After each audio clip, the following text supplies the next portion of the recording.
From survival mode to soft girl era, choosing consciousness over chaos. You know what nobody tells you about survival mode? It works. That's the problem. It gets you through the day, the week, the decade. It keeps you upright when everything around you is falling apart. And somewhere along the way, you forget it was supposed to be temporary. You forget there was supposed to be an after.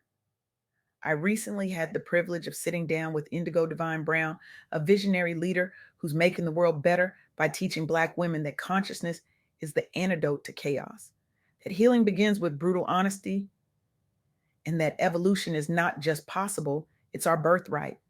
Their work is reshaping how we think about rest, boundaries, and what it means to lead from a place of wholeness instead of wounds. And what they shared with me during our conversation on the Soft Girl Era podcast, it hit different. Because here's the thing, most of us, especially high achieving Black women, in a we've been running on fumes dressed up as fuel. We've been calling exhaustion dedication. We've been mistaking survival for strength. And we've been so busy holding everyone else together that we forgot to ask ourselves a very simple, very terrifying question: who am I when I'm not in crisis? Indigo Divine Brown told me something during our interview that I can't stop thinking about. They said self awareness didn't come through comfort, it came through survival, through moments where there was no choice but to sit with themselves, observe their reactions, and question why they thought, felt, and moved the way they did. They didn't just accept what they were taught, they questioned it: beliefs, identities, roles, all of it. And that process taught them that healing doesn't begin with answers, it begins with honesty. Brutal, uncomfortable, no filter honesty. And here's what Indigo helped me understand: pain doesn't disappear just because time passes. It doesn't fade because you ignore it or because you stay busy enough to outrun it. Pain transforms when you engage it, when you understand it, when you turn it into something useful. Indigo said their experiences didn't remain scars, they became tools. And that's the difference between surviving and evolving. Let me tell you about Shelley Archambault. In 2019, she launched Black Girl Ventures, a funding platform specifically designed to support Black and Brown women entrepreneurs. But this wasn't just about pitch competitions and capital, though she raised millions. This was about something deeper. Archambault understood that Black women founders were drowning in isolation. They were grinding alone, overworking to prove their worth, carrying the emotional weight of being unseen in rooms that were never built for them. So she didn't just offer money, she offered community. She offered rest as strategy. She created spaces where vulnerability wasn't weakness, it was the whole point. And here's what happened: hundreds of women got funded. A national model for holistic entrepreneurship was born. But more than that, a narrative shifted. The story stopped being about the solo grind and started being about collective power. Archambault proved that softness, that choosing community over isolation, that prioritizing emotional safety, that's not some fluffy side quest. Hey, that's the strategy. That's choosing consciousness over chaos. Because chaos is what happens when you let your past write your future, when you operate from unexamined wounds, when you move through the world on autopilot, reacting instead of responding, surviving instead of living. Consciousness is what happens when you pause, when you ask why, when you look at your patterns, your triggers, your default settings, and you say, okay, where did this come from? And more importantly, does it still serve me? Archambault drew from her own corporate leadership battles where Black women were often unseen. She built Black Girl Ventures to counter instability and silenced voices by fostering intentional healing spaces rooted in lived experience. She revolutionized funding with pitch style events that raised millions, built a thriving network of supported founders, and shifted narratives from individual hustle to collective power. She vividly empowered Black women to lead with clarity and purpose. And the impact, it reshaped entrepreneurship for Black women by normalizing emotional support and rest as strategic, influencing industry wide models for sustainable growth and community driven success. That's what happens when you choose consciousness over chaos. Now, let me tell you about Joy Bradford. In 2014, she founded Therapy for Black Girls, a platform that made mental health care accessible and affirming for Black women. And listen, this wasn't just about creating a therapist directory, though that alone was revolutionary. This was about dismantling a myth. The myth of the strong Black woman, the one who doesn't cry, doesn't break, doesn't need help, the one who sacrifices herself on the altar of everyone else's comfort and calls it love. Bradford said, no. She said, rest is necessary. Vulnerability is necessary. Emotional healing is not a luxury, it's a requirement for thriving. She built a community that normalized therapy and that made it okay to admit you're not okay, and that turned self knowledge into the ultimate act of resistance. Bradford was motivated by her observations of Black women silenced in professional spaces and questioning their worth. She turned personal insight into a platform for intentional healing from fragmented identities and internal battles.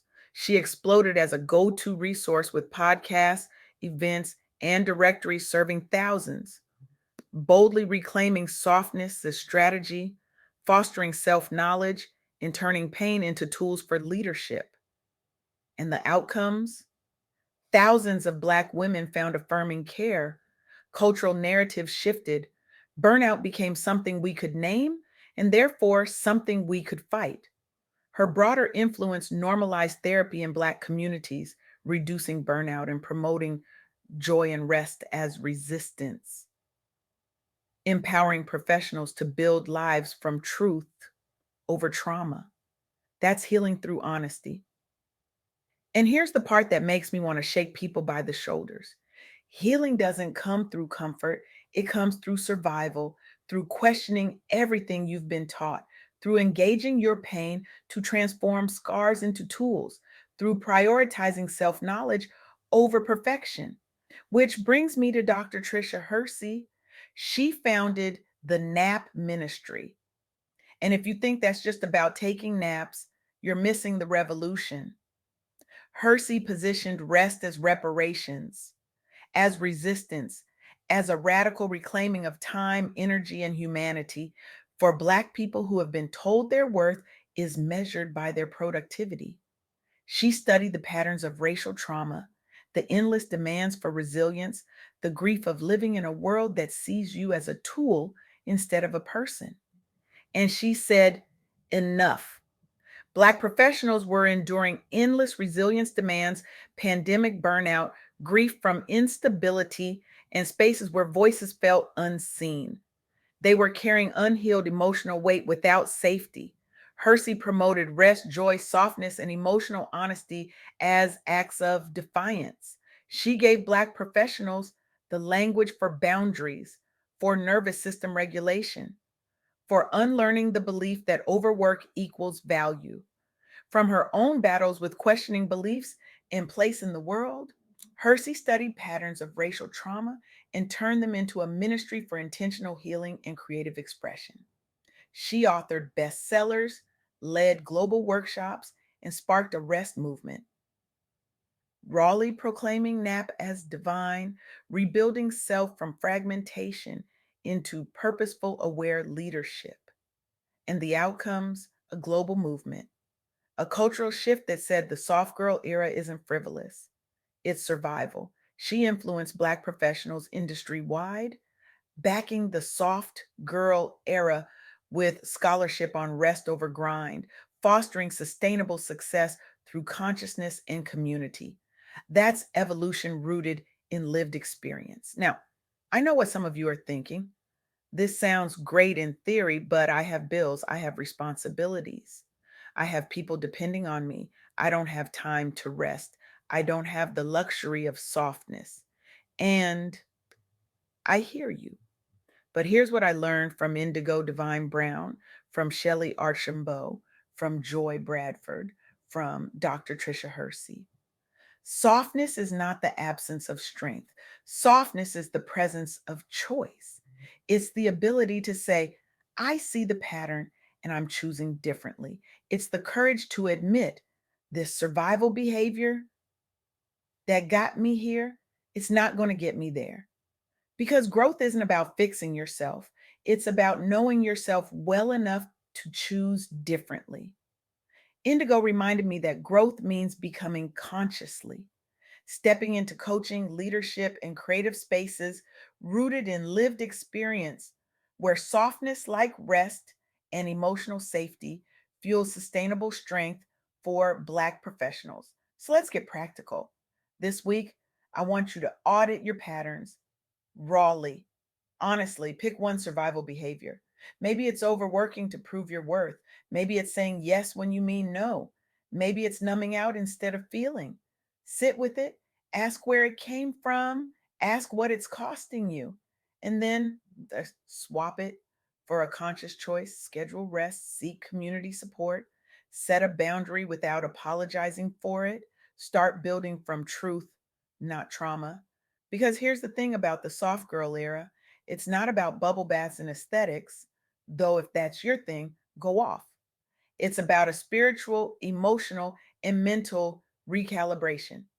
It's about high achieving Black women who have spent years, decades in survival mode, finally saying, I'm ready to shift from grinding to grounding, from doing to being, from strong to soft, and loving every second of it. It's about understanding that your past doesn't have to dictate your future. That awareness of your patterns, your wounds, your thinking, that lets you unlearn survival mode and rebuild from truth. That healing comes through survival, not comfort. That you have to question everything you've been taught, engage your pain, transform your scars into tools, and prioritize self knowledge over perfection. That evolution means becoming consciously. Indigo said something else during our interview that I want to leave you with.